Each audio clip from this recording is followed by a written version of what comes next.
Black Cat by Edgar Allan Poe. For the most wild yet most homely narrative which I am about to pen, I neither expect nor solicit belief.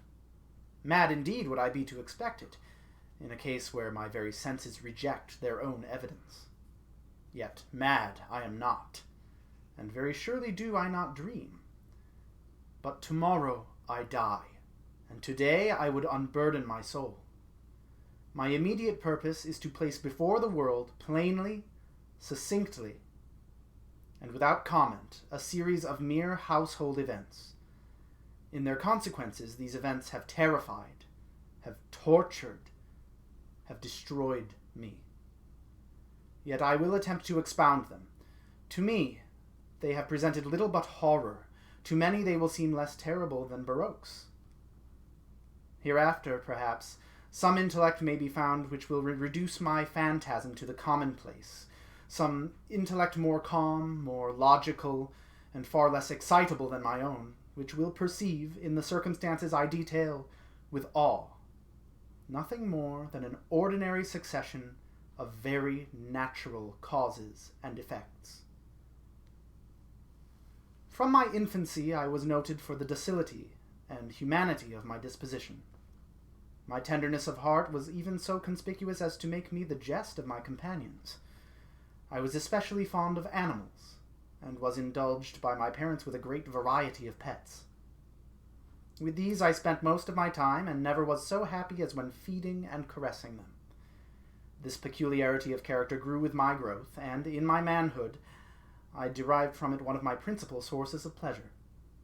To those who have cherished an affection for a faithful and sagacious dog, I need hardly be at the trouble of explaining the nature of the intensity of the gratification thus derivable. There is something in the unselfish and self-sacrificing love of a brute which goes directly to the heart of him who has had frequent occasion to test the paltry friendship and gossamer fidelity of mere man. I married early, and was happy to find in my wife a disposition not uncongenial with my own. Observing my partiality for domestic pets, she lost no opportunity of procuring those of the most agreeable kind. We had birds, goldfish, a fine dog, rabbits, a small monkey, and a cat. This latter was a remarkably large and beautiful animal, entirely black, and sagacious to an astonishing degree. In speaking of his intelligence, my wife, who at heart was not a little tinctured with superstition, made frequent allusion to the ancient popular notion which regarded all black cats as witches in disguise. Not that she was ever serious upon this point, and I mention the matter at all for no better reason than that it happens just now to be remembered. Pluto, this was the cat's name, was my favorite pet and playmate. I alone fed him, and he attended me wherever I went about the house. It was even with difficulty that I could prevent him from following me through the streets.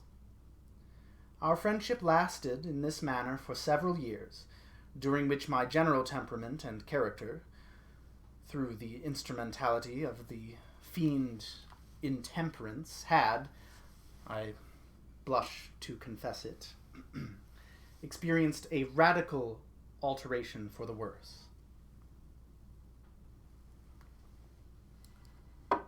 I grew, day by day, more moody, more irritable, more regardless of the feelings of others.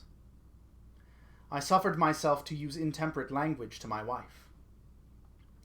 At length I even offered her personal violence. My pets, of course, were made to feel the change in my disposition.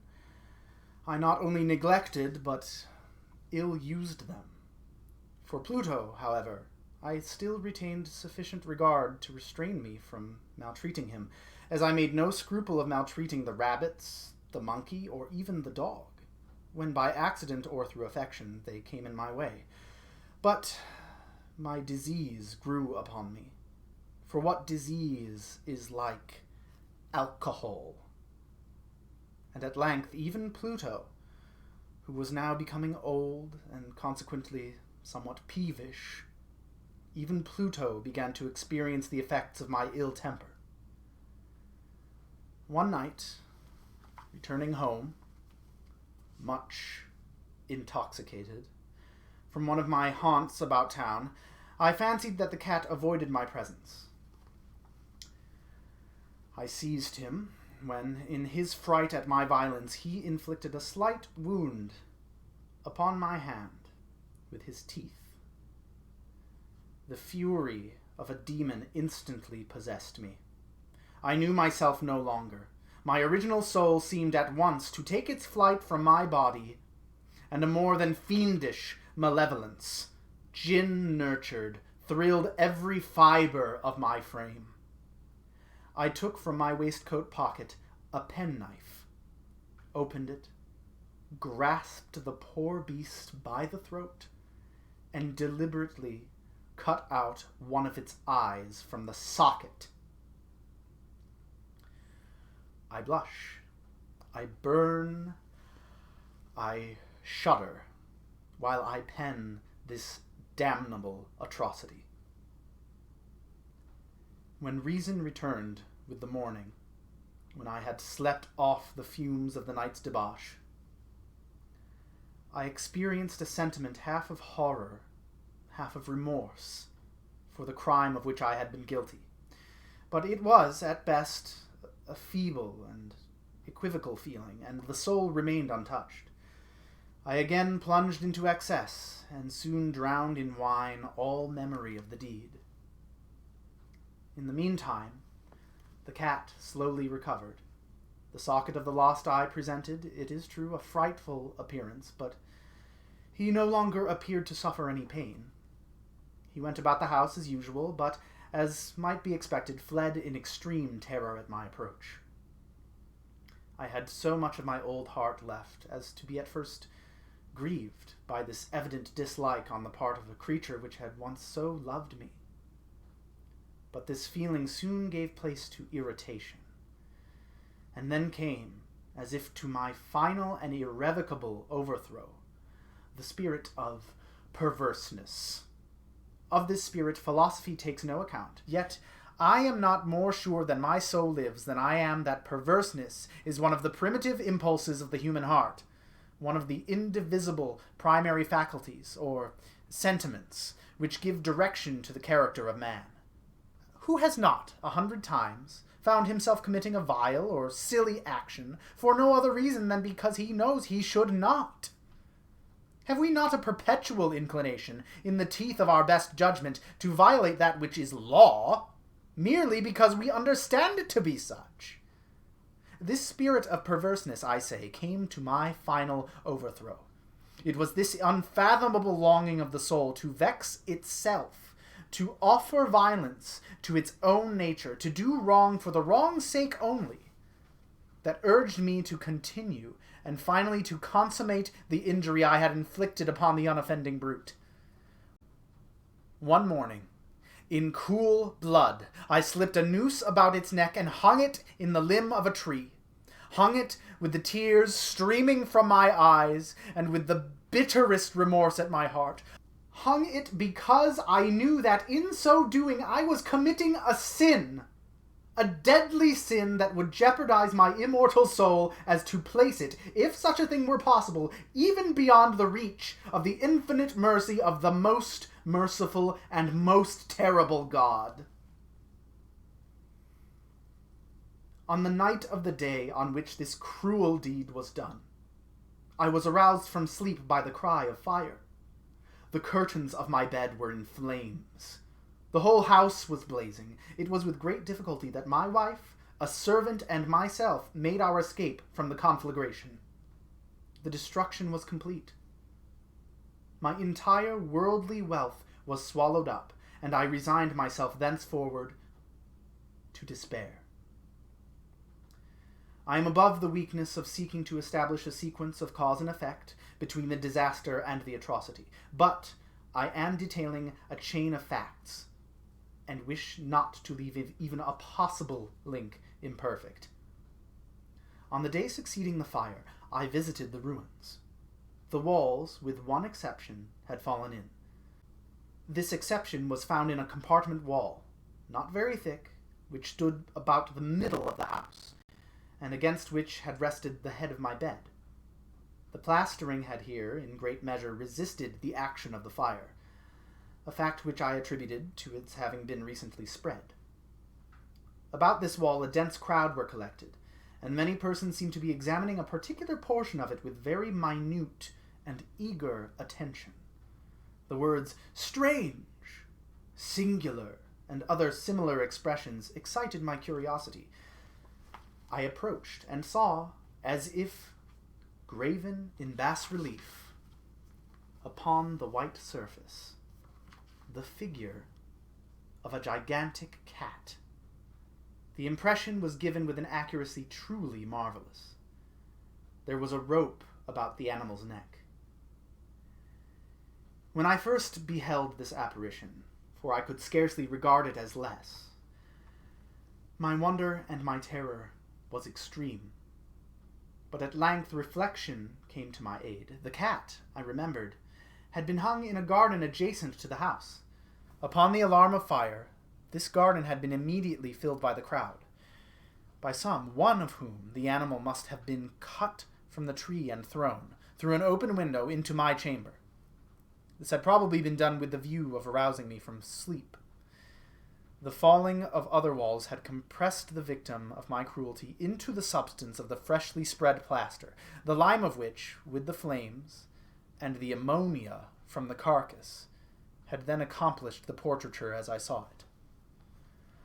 Although I thus readily accounted to my reason, if not altogether to my conscience, for the startling fact just detailed, it did not the less fail to make a deep impression upon my fancy. For months I could not rid myself of the phantasm of the cat, and during this period there came back into my spirit a half-sentiment that seemed, but was not, remorse. I went so far as to regret the loss of the animal, and to look about me, among the vile haunts which I now habitually frequented, for another pet of the same species, and of somewhat similar appearance, with which to supply its place. One night, as I sat, half stupefied, in a den of more than infamy, my attention was suddenly drawn to some black object reposing upon the head of one of the immense hogsheads of gin or of rum, which constituted the chief furniture of the apartment. I had been looking steadily at the top of this hogshead for some minutes, and what now caused me surprise was the fact that I had not sooner perceived the object thereupon. I approached it, and touched it with my hand.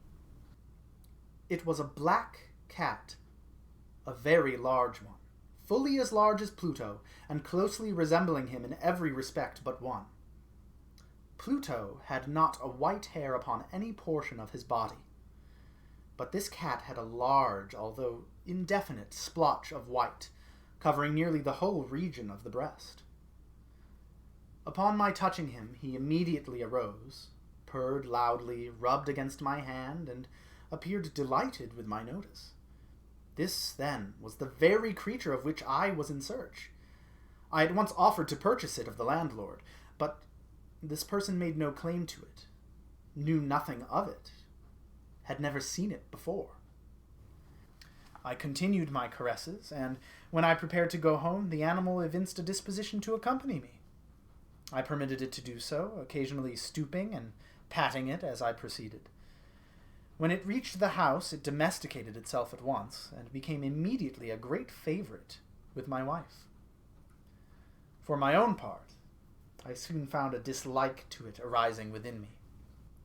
This was just the reverse of what I had anticipated, but I know not how or why it was. Its evident fondness for myself rather disgusted and annoyed. By slow degrees, these feelings of disgust and annoyance rose into bitterness of hatred. I avoided the creature, a certain sense of shame, and the remembrance of the former deed of cruelty, preventing me from physically abusing it.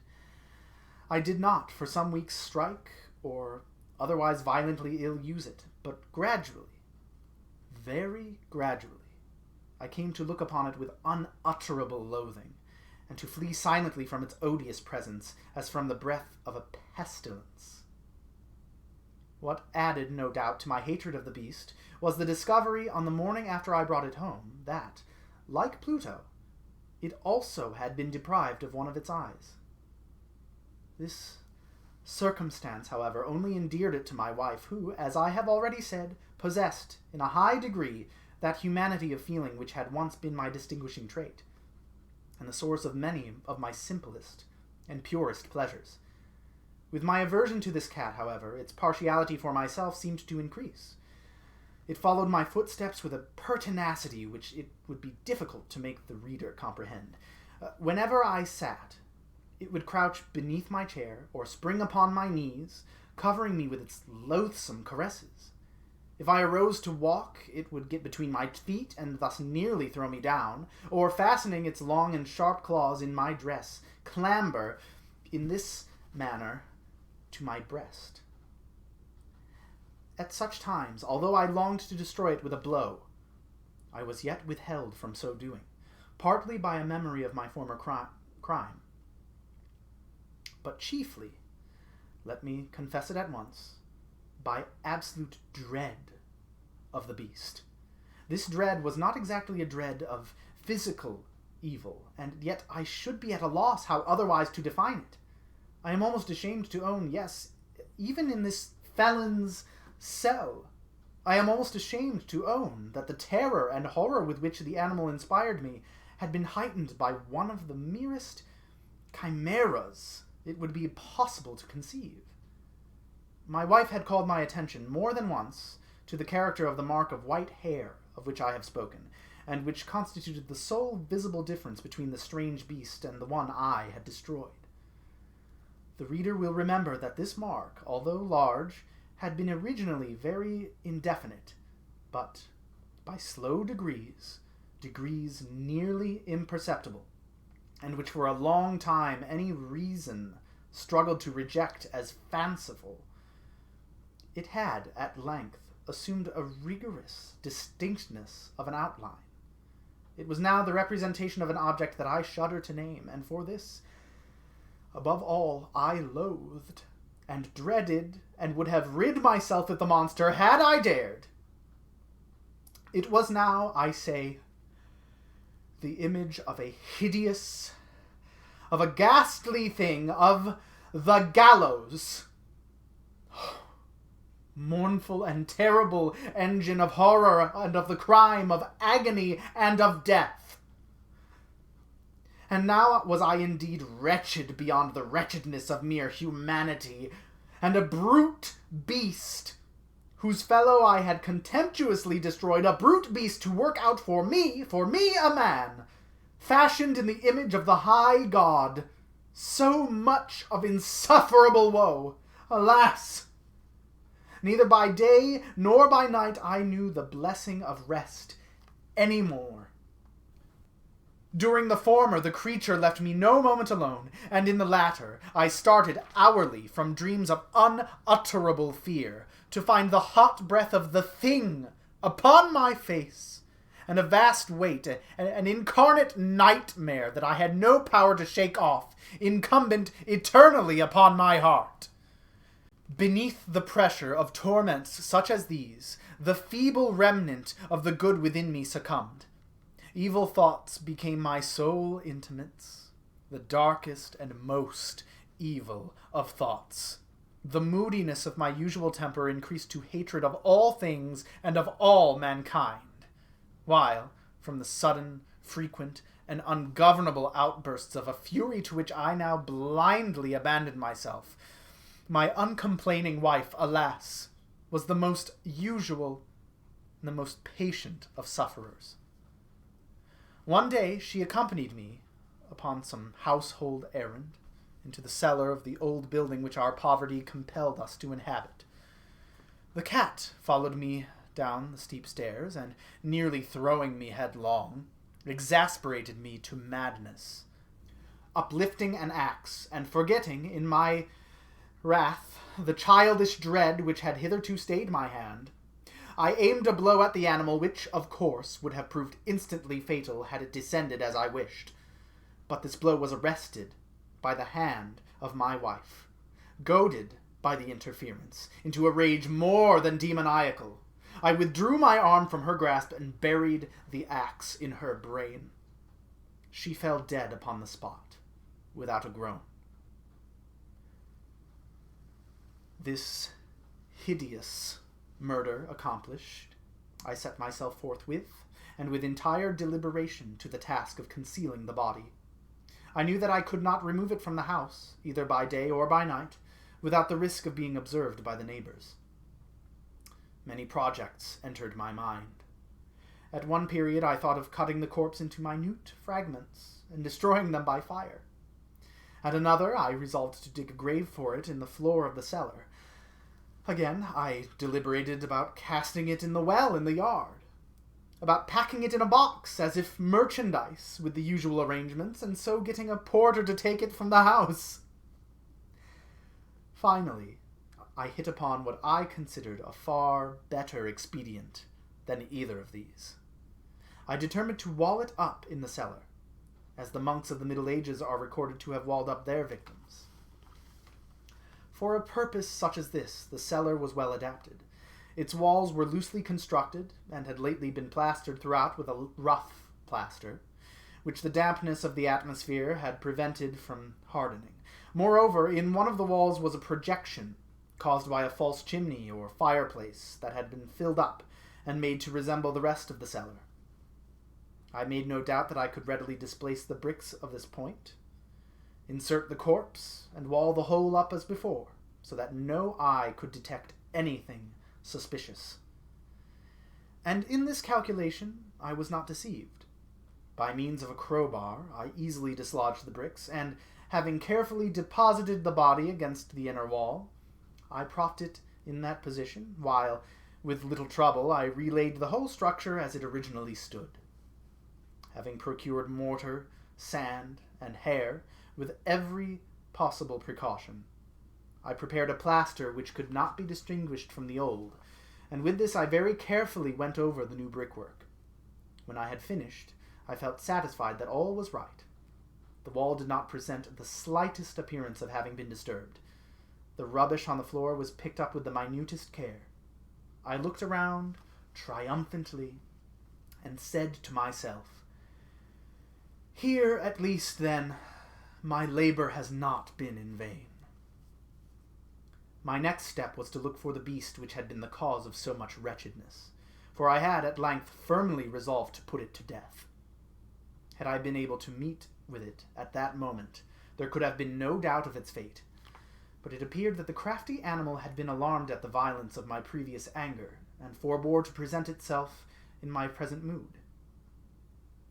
It is impossible to describe, or to imagine, the blissful sense of relief which the absence of the detested creature occasioned in my bosom.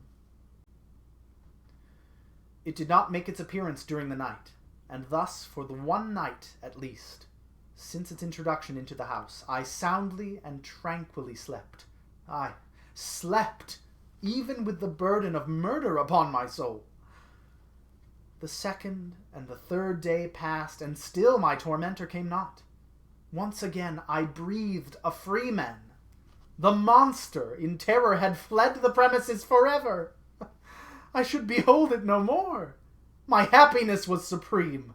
The guilt of my dark deed disturbed me but little. Some few inquiries had been made, but these had been readily answered. Even a search had been instituted, but of course nothing was to be discovered. I looked upon my future felicity as secured. Upon the fourth day of the assassination, a party of the police came, very unexpectedly, into the house, and proceeded again to make rigorous investigation of the premises. Secure, however, in the inscrutability of my place of concealment, I felt no embarrassment whatever. The officers had me accompany them in their search. They left no nook or corner unexplored. At length, for the third or fourth time, they descended into the cellar. I quivered not in a muscle. My heart beat calmly as that of one who slumbers in innocence. I walked the cellar from end to end. I folded my arms upon my bosom and roamed easily to and fro. The police were thoroughly satisfied and prepared to depart. The glee at my heart was too strong to be restrained. I burned to say, if but one word, by way of triumph, and to render doubly sure their assurance of my guiltlessness. "Gentlemen," I said at last, as the party ascended the steps, "I delight to have allayed your suspicions. I wish you all health and a little more courtesy. By the by, gentlemen, this is very well-constructed house." In the rabid desire to say something easily, I scarcely knew what I uttered at all. "I may say an excellently well-constructed house. These walls, are you going, gentlemen? These walls are solidly put together. And here, through the mere frenzy of bravado, I rapped heavily with a cane which I held in my hand upon that very portion of the brickwork behind which stood the corpse of the wife of my bosom. But may God shield and deliver me from the fangs of the arch-fiend. No sooner had the reverberation of my blows sunk into silence than I was answered by a voice from within the tomb. By a cry, at first muffled and broken, like the sobbing of a child, and then quickly swelling into one long, loud, and continuous scream, utterly anomalous and inhuman, a howl, a wailing shriek, half of horror and half of triumph, such as might have arisen only out of hell, conjointly from the throats of the damned in their agony and of the demons that exult in the damnation. Of my own thoughts it is folly to speak. Swooning, I staggered to the opposite wall. For one instant the party upon the stairs remained motionless, through extremity of terror and of awe. In the next, a dozen stout arms were toiling at the wall. It fell bodily. The corpse, already greatly decayed and clotted with gore, stood erect before the eyes of the spectators. Upon its head, with red, extended mouth and solitary eye of fire, sat the hideous beast whose craft had seduced me into murder and whose informing voice had consigned me to the hangman. I had walled the monster up within the tomb.